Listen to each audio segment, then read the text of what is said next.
Hey everybody, so we are going to continue with our pre-break work package, a review of our skills for Algebra 1. And in this video we have two-step equations with integers.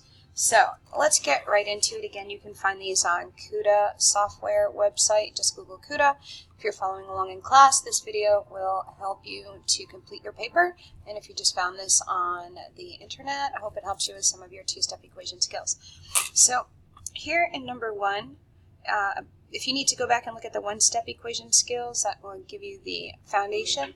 So here we're trying to solve for the variable, and this one is r. We want to get r isolated. That means we want to get r alone at the end of the problem.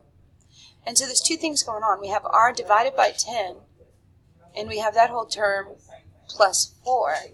So what we need to do is get rid of this plus 4, because we always do plus and minus first. It's a little bit messy there, but you can see. That's a little quick note for you. So in order to do that, what I will do is the inverse operation is minus 4 on both sides. Cancels this term out. I still have r over 10. Now I don't have that plus 4 anymore. Equals 5 minus 4, and 5 minus 4 is the number 1. So that was my first step, doing adding or subtracting property of equality. The next part here is we still have r, our variable that we want to isolate, and what's going on is r divided by 10. So again, inverse operation, the opposite of divide is multiply. So I'm going to times by 10, and whatever I do on one side, I have to do on the other side. So that is a multiplication property of equality, so I'll get r equals the product of 1 times 10, which is 10. Alright, and so if I wanted to take that number and plug it back in, then I would say if r was not r, but we substituted the solution of 10, I would say 10 divided by 10 is 1, and then 1 plus 4 is 5, so my solution checks out. Excellent. So moving on, I want to do, let's do number 3. Number 3 is similar but different. So p is my variable here in number 3. And I have 3 times p, and then that term minus 2 equals negative 29. Well, again, remember we're going to do plus or minus, add or subtract first.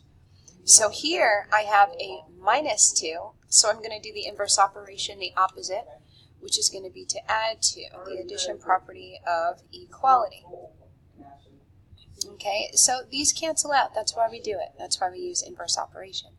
You still have 3p, which means 3 times p when they're stuck together like this. Now you have the sum of negative 29 plus 2. Okay, well that's negative 27. Alright, so now we have 3p equals negative 27.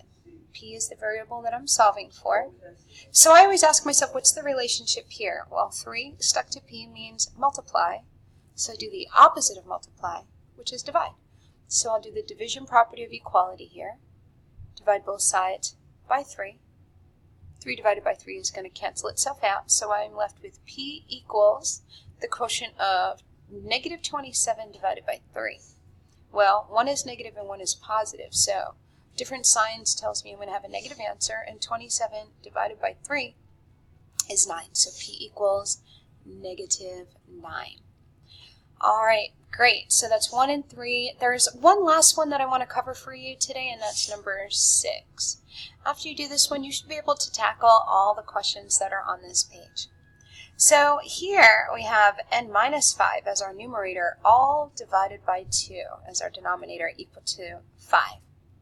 So I have to think, well, normally I would do that add and subtract first, but how can I add this plus 5 on both sides? It's not going to make sense, because it's part of a numerator. This is a case where you would have to say if this entire term is being divided by 2, I do have to do the opposite, times by 2 on both sides. So although it looks kind of complicated, it's pretty simple, because those cancel each other out. Now I am still left with just n minus 5 on the left-hand side of this equation, equal to the product of 5 times 2, which is 5 times 2 is 10. Now I just have this one step left. So if I have n minus 5, I want to do the opposite, inverse operation, use the addition property of equality to add 5 to both sides. Minus 5 plus 5 cancels out, and I have n equals the sum of 10 plus 5, which would be the number 15. Now, if I did want to check my work, I can go back and substitute 15 for n. So I could put 15 back in here, and I would have 15 minus 5, which would be 10, and that would be 10 divided by 2 equal to 5. And these do match up. So I got that correct. I hope that helps, and if you have any problems following those equation skills, go back to the one-step equation video, try your best, and as always, good luck.